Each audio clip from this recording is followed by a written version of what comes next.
Fala pessoal, tudo bem com vocês? Aqui é o professor de informática Fábio e hoje nós iremos de fato dar início aos nossos conteúdos, começando por hardware.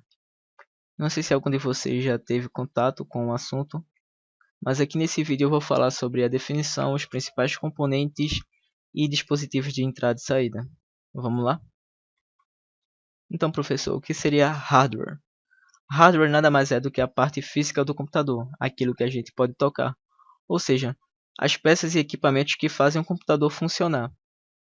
Nesse momento aqui é importante frisar, destacar que provavelmente muitos de vocês têm a ideia de computador, a ideia da definição como algo errado. Como assim algo errado?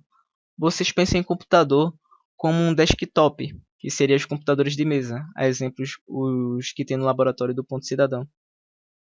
E um computador nada mais é do que um dispositivo computacional. E dispositivos computacionais envolvem, além de desktops, envolvem notebooks e celulares, entre outras coisas, mas a gente não vai entrar em detalhes aqui. O importante é que vocês tenham uma noção sobre o conteúdo, sobre o que é hardware. Entre os principais hardware, nós temos aqui o processador. O processador é considerado o cérebro do computador. Mas como assim? Por que esse componente é considerado o cérebro do computador? Cada programa ou aplicativo que você executa em seu dispositivo computacional, ele possui uma série de instruções, de cálculos, e quem os realiza é o processador. E uma coisa interessante aqui é que muita gente chama computador de CPU, e CPU é a sigla em inglês de processador, que é Central Processing Unit. Traduzindo para o português, fica a unidade central de processamento. Tranquilo? Aqui nós temos a memória RAM. Muita gente chama isso aqui de pente de memória RAM também.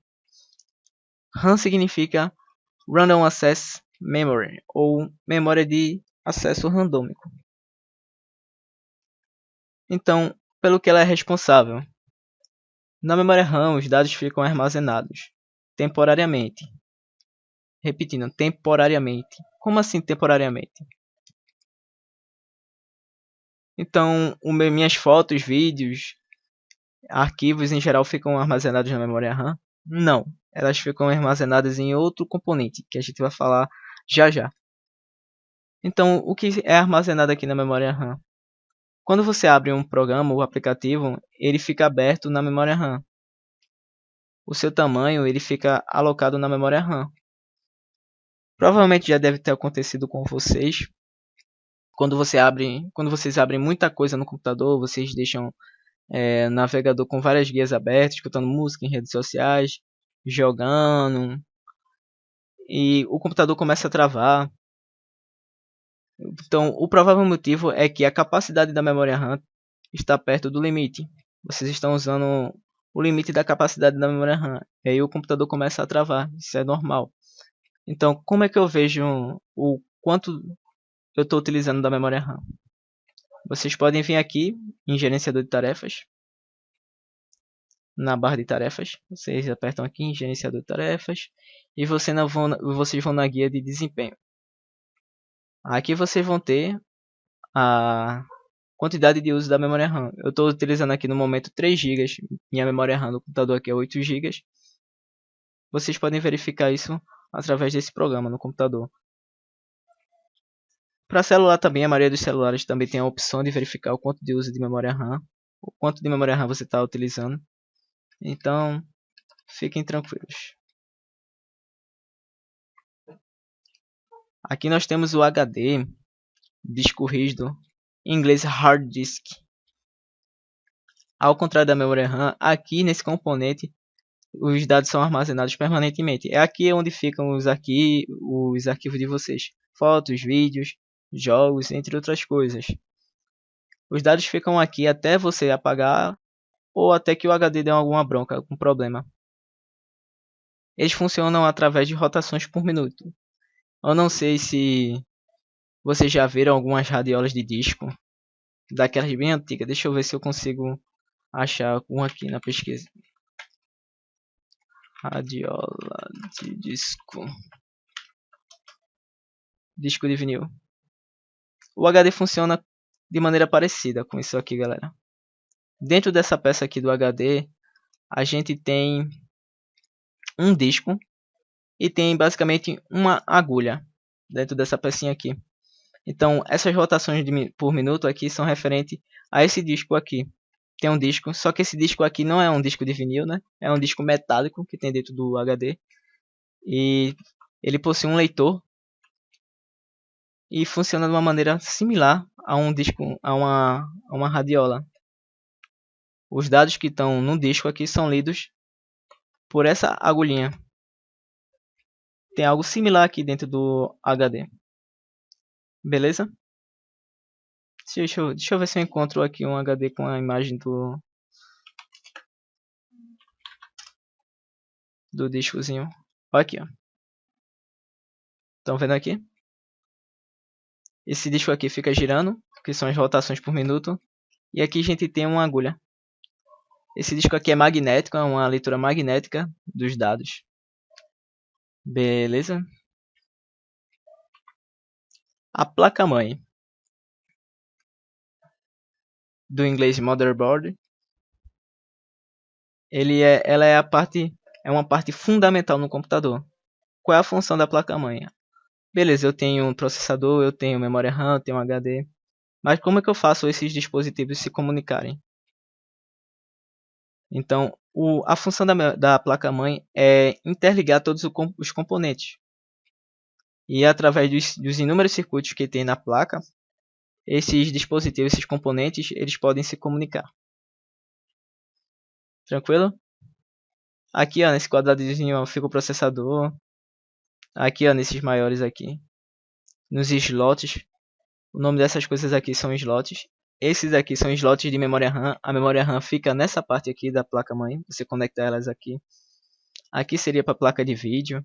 Aqui também. Depois a gente vai dar uma revisada. Vai ficar mais claro à medida que a gente for estudando ao longo dessa unidade. Tentar trazer uma aula para vocês de como montar um computador. E você vai ficar bem mais tranquilo. Nem se preocupem. Beleza? Fonte de alimentação. Qual é a função da fonte de alimentação? A função da fonte de alimentação é transformar a corrente alternada em corrente contínua. A energia que vem da rede, essa fonte transforma ela numa energia contínua. A placa-mãe e os demais componentes de um computador, elas trabalham com uma energia, como que eu posso dizer, fixa, uma energia estável. Então, a função da fonte é pegar essa energia da rede, que oscila muito, e transformar isso numa corrente contínua. Algumas fontes antigas, elas possuem uma chave, não sei se dá para verificar aqui direito, vermelhinho aqui na fonte. E essa chave ela regula a tensão, se ela está trabalhando em 110 ou 220. Então, o normal aqui é que se você conectar um computador direto na rede, sem precisar de um estabilizador, que é um estabilizador? O estabilizador é esse aqui, ó.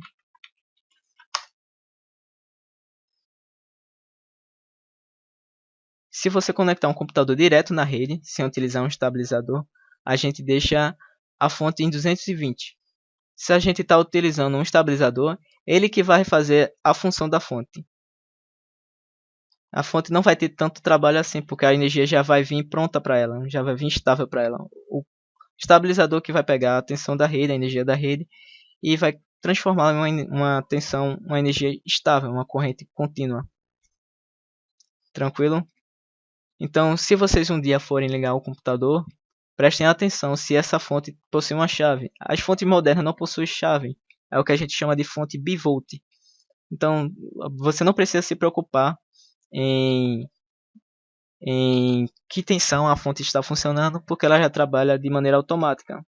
Se ela entender que está recebendo 220, ela já converte o seu estado de trabalho para 220.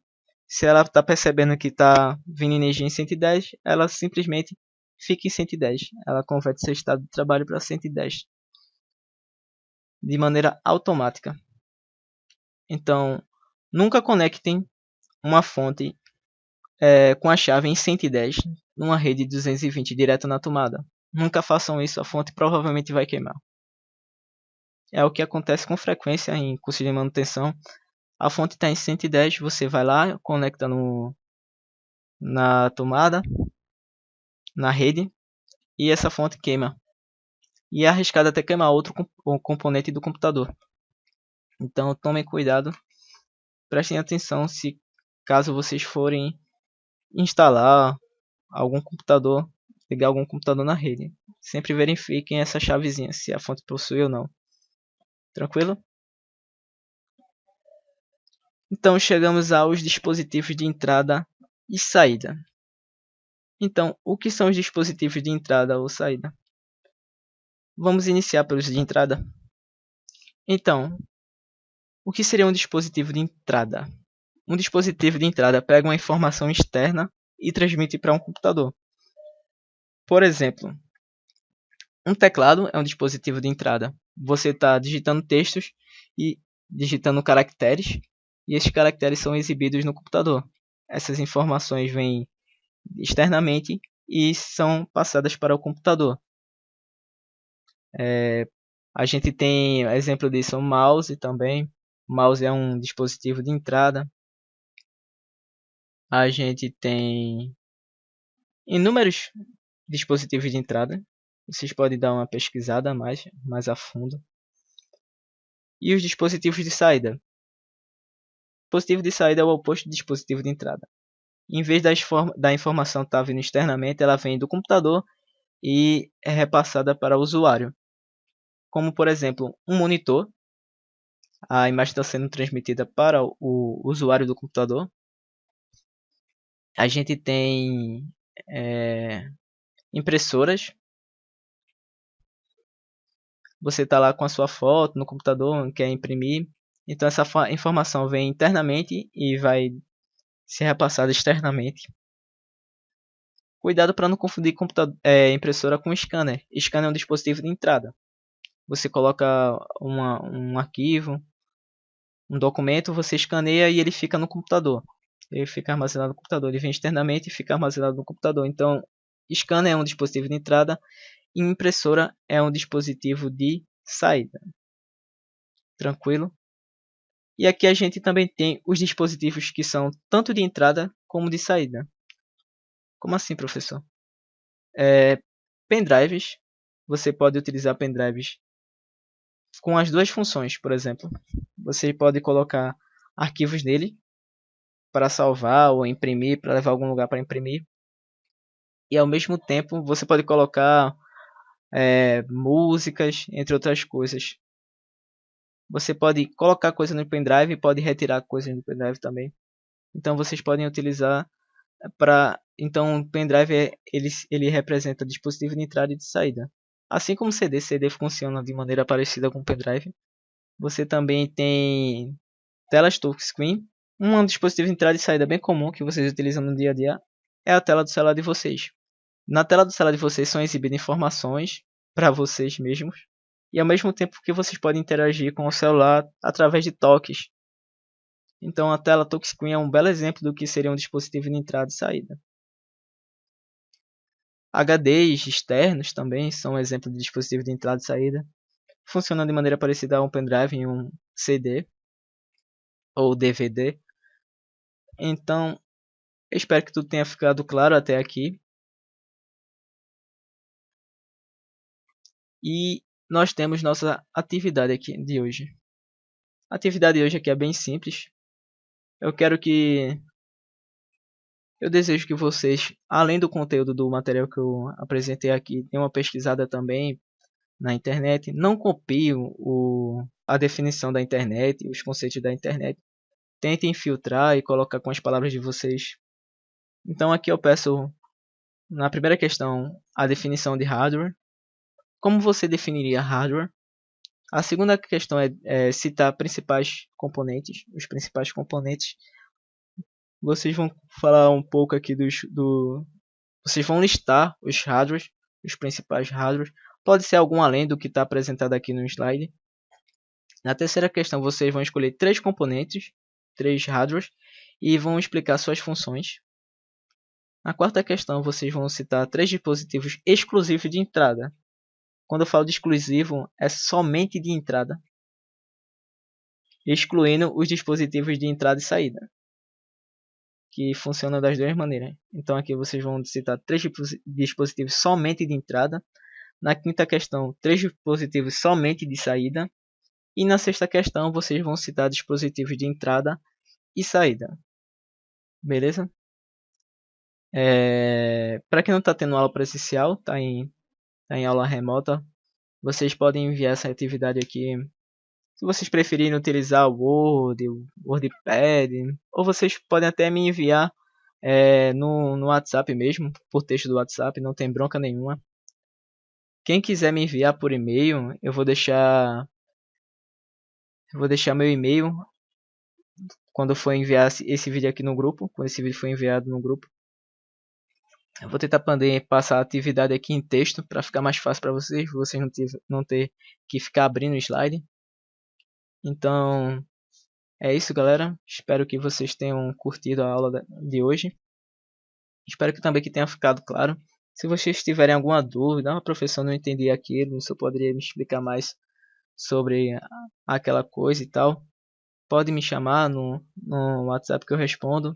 Ou se preferir tirar dúvida no e-mail, pode entrar em contato comigo através do e-mail. Então é isso, pessoal. Espero que tenham gostado da aula e se cuidem. Falou, galera.